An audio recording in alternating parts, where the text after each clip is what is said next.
Bonjour. J'espère que vous allez bien comme tous les dimanches. Re-bienvenue dans une nouvelle vidéo. Aujourd'hui on part sur une petite vidéo de chill, une petite vidéo en cuisine, en what I eat in a week, ou plutôt en 3 jours dans mon assiette parce que j'ai pas pu filmer toute la semaine. C'est quand même difficile de filmer toute une semaine de repas. Je me suis dit que 3 jours ça pouvait être cool, comme ça je montre bien les recettes. Je sais pas encore ce que je vais faire, mais je pense qu'on va bien manger. Ce soir on va faire des pastels au thon, ça fait trop longtemps que j'ai envie de faire ça et vu que c'est de la friture, je me suis mise dans la tête que j'allais faire ça aujourd'hui, donc ça part. C'est aujourd'hui qu'on fait des pastels au thon. J'aime beaucoup cette recette et en plus ce qui est cool c'est qu'au niveau de la pâte, il n'y a pas beaucoup de temps d'attente, on la laisse poser juste 1 heure et ensuite on va pouvoir faire frire nos pastels. Il y en a qui les font au four, il y en a qui les font à l'huile. Personnellement, le mieux ça serait de les faire au four parce que bah t'as pas toute l'odeur, mais au niveau du goût, celles à l'huile, elles sont imbattables, il n'y a rien à dire. Au niveau des ingrédients, c'est quand même assez simple aussi. C'est farine, levure chimique, du beurre fondu, un peu de lait, des œufs, du sel, et c'est tout. Genre vraiment une pâte classique, ça ressemble un peu à une pâte brisée. C'est vraiment genre, toutes les pâtes se ressemblent, j'ai l'impression. C'est juste la manière que tu vas le faire. C'est vrai que là, c'est une pâte où on prend pas de levure boulangère, mais on prend de la levure chimique. Ce qui fait que c'est plus rapide en temps de pause. Mais ça change pas le goût, c'est très très bon. Le mieux avec cette recette, c'est d'abord effriter avec ses doigts et ensuite quand on ajoute le lait, là on va venir pétrir. Mais tu peux rajouter un petit peu de farine si jamais c'est trop collant. Moi c'est ce que j'ai fait parce que la pâte elle était un peu trop collante. Je pense que j'ai mis un peu trop de lait, je me suis dosée sur le lait. Mais là au final j'ai une belle pâte que je vais pouvoir laisser reposer pendant 1 heure. Je vais pas faire la garniture maintenant parce que quand je vais faire la garniture après je vais direct faire le montage et les frire. Mais ça...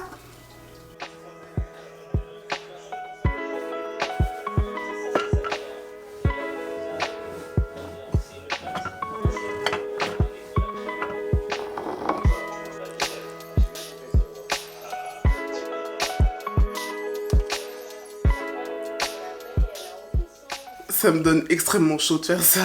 J'ai l'impression que dans toutes les vidéos, j'ai chaud. Je sais pas pourquoi. Donc j'ai fait ma farce avec du thon, de la pâte de tomate, de la pâte de gingembre, de la pâte d'ail. J'ai aussi rajouté une épice d'ail avec du poivron rouge.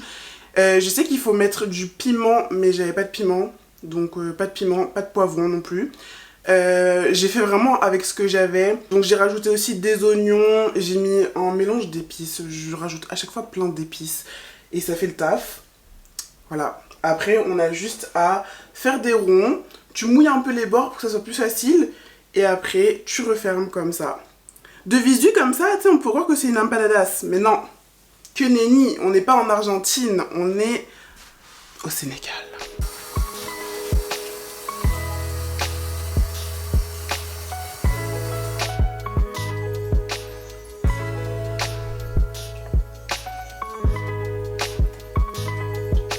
L'huile est chaude, ça y est, c'est parti. Le moment que je déteste. Ah, faut que je mette la hotte.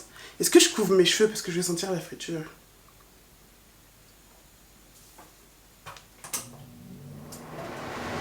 Let's go.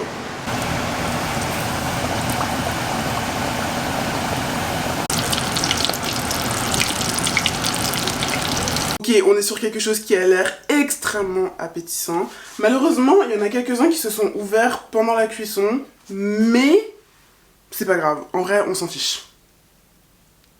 Ça a l'air extrêmement bon. Genre, celui-ci est parfait. Il ressemble vraiment à un pastel, celui-ci.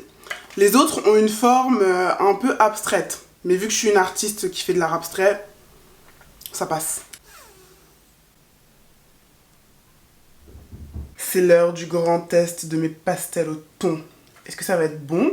Est-ce que c'est beau mais pas bon? C'est la question que tout le monde se pose. Très important, tremper dans la petite sauce. Moi j'ai fait une sauce tomate avec des épices. Très très bon.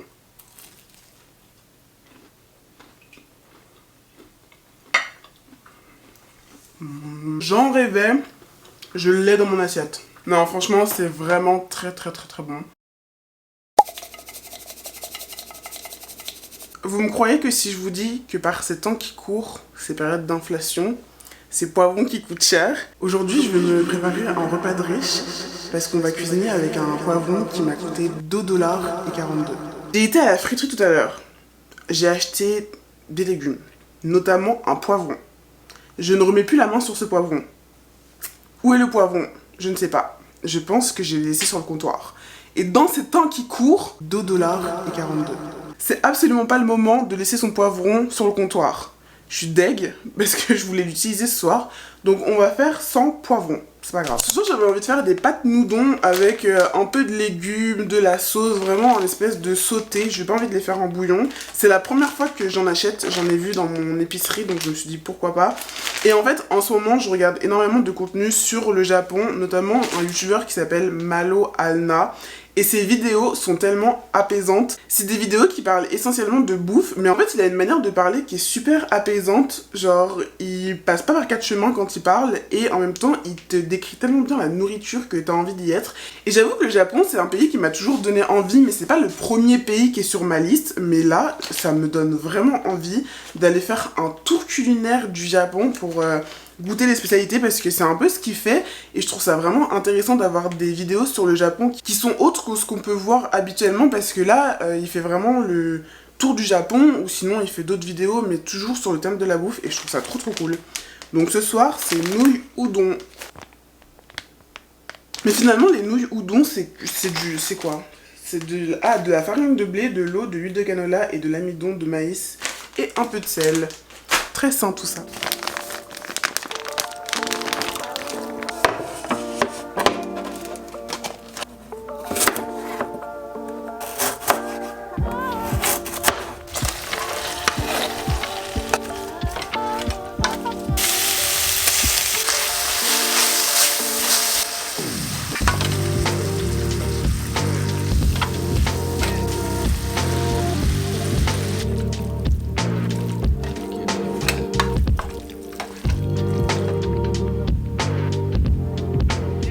J'ai pris des baguettes pour faire genre, mais je ne sais pas manger avec des baguettes. Mais ce plat m'inspire à manger avec des baguettes. En tout cas, ça sent super bon. Finalement, le poivron manquant, je pense que c'est pas très grave.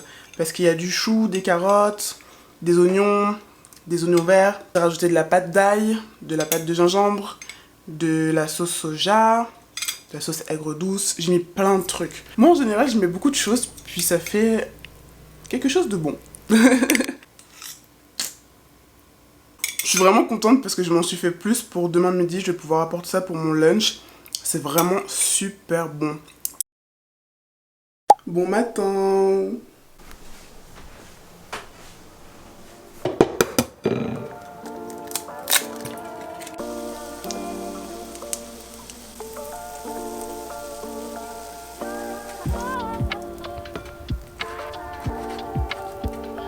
Là, on est sur un matin très fancy. Du pain perdu, des fraises, rien de compliqué, mais c'est toujours quelque chose qui fait énormément plaisir. C'est pas quelque chose de compliqué, ça m'a pas pris beaucoup de temps à faire, mais ce matin, j'avais vraiment envie d'un truc très fancy.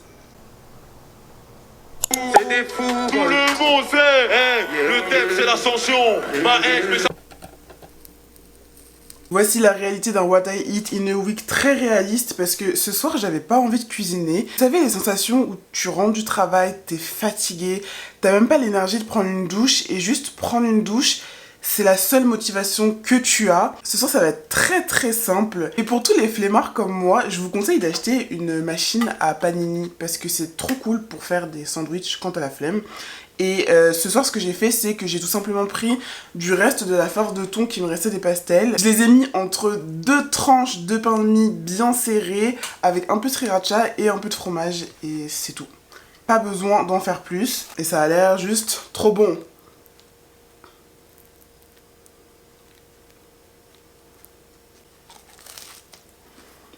Parfait, impeccable. C'est pas polé. Parfait, impeccable. Tout ce qu'il me fallait pour ce soir. Avec, j'ai du melon. L'autre jour, j'ai entendu dire quelqu'un qui disait que les melons, ça n'avait rien d'intéressant. Franchement.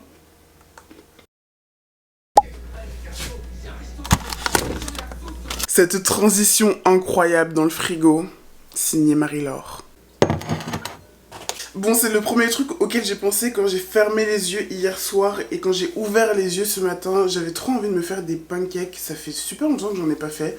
Alors que j'en ai mangé il y a pas longtemps, si vous avez vu la vidéo, les meilleurs pancakes de Montréal ou pas. Mais on va essayer d'en faire parce que ça fait longtemps que j'en ai pas fait. Enfin en fait, on va pas essayer parce que je sais en faire. Ce matin c'est relax, ce matin on a le temps, ce matin c'est pancake.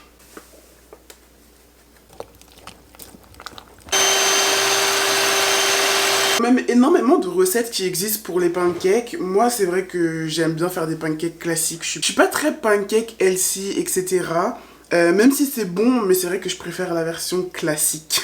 Et deux petites astuces pour les rendre plus moelleux, c'est de battre les blancs en neige, donc de séparer les blancs des jaunes et de les battre en neige. Et au lieu de mettre toute la quantité de lait, moi je mets 3/4 de lait et le dernier quart de bas beurre. Et en fait ça rend le pancake encore plus moelleux. Si vous cherchez à faire des pancakes à l'américaine, etc., c'est ça qui va les rendre beaucoup plus moelleux.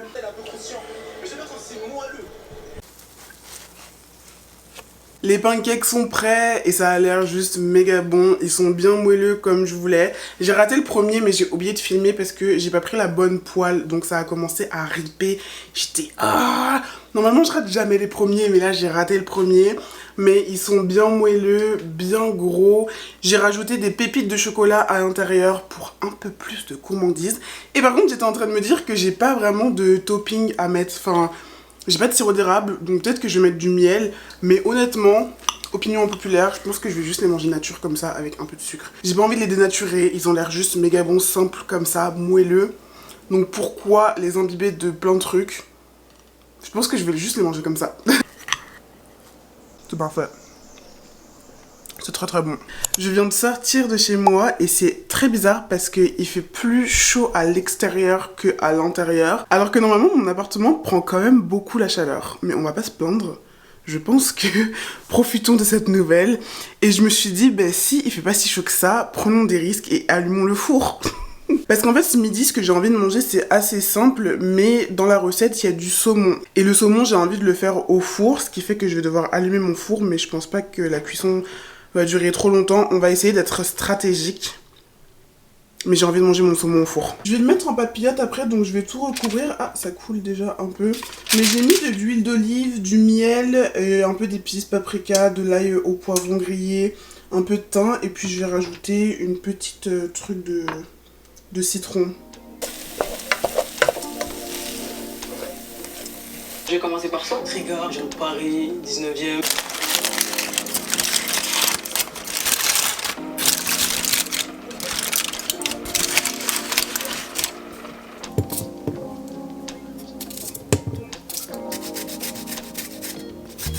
On va finir avec la touche finale du chef.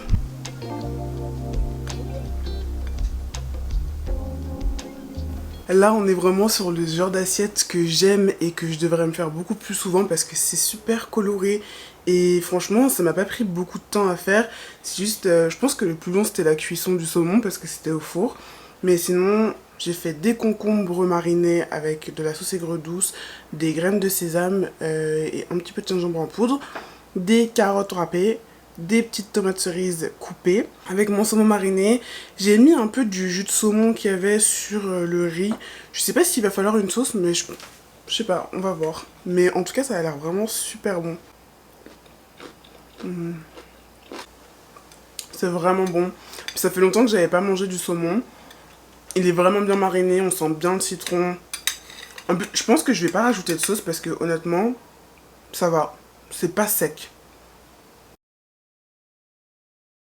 Hier, je me suis aventurée à faire une recette, faut que je vous montre, parce que je suis trop fière de ma trouvaille. En fait, vous voyez, j'aime trop les cookies, j'aime trop les brownies, et je sais qu'il y a le brookie qui existe. Non, comment ça s'appelle? Je pense que c'est le brookie, l'association des deux qui existe en version gâteau. Et moi, j'ai décidé de le faire en version tartelette. C'est trop mignon. J'ai fait la recette sur TikTok, je l'ai pas faite ici parce que ça me prend... En fait, ça prend du temps de filmer pour les deux. Donc j'ai fait un choix et ça sera sur TikTok. Mais regardez ça. C'est trop mignon. Ça me tue. Genre des tartelettes cookies et brownie. J'adore. Bon, sinon, je pense que je vais conclure cette belle semaine de recettes ensemble. J'espère que ça vous a plu. Peut-être que ça vous a donné de l'inspiration ou pas, que vous avez passé un bon moment. Bah, j'espère que oui. Comme d'hab, on n'est pas sur un vrai What I Eat in a Week parce que j'ai pas filmé chaque repas de chaque jour. Sinon, je pense qu'on aurait 1 heure de vidéo. Mais en tout cas, comme d'hab, j'adore faire ce genre de vidéo. Donc c'est sûr que ça va être quelque chose qui va être récurrent sur la chaîne. Mais en attendant, on se capte bientôt pour une nouvelle vidéo. Je vous fais des bisous. Je vous dis bye.